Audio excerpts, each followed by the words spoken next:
So how do you push to GitHub in Visual Studio? First, you want to open up your project in Visual Studio. And if you have GitHub already set up and your account is signed in, you can click on Git from the top menu here.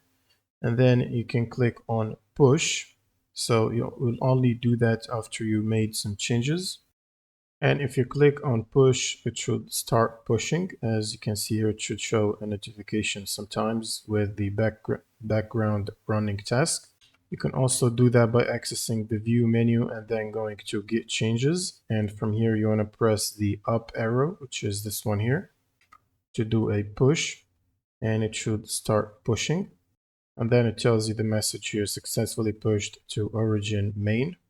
Then you can create a pull request, or you can basically open it up in the browser and create a pull request from here. And that's pretty much it for this video. If you have any questions, leave them in the comments below. See you on the next one.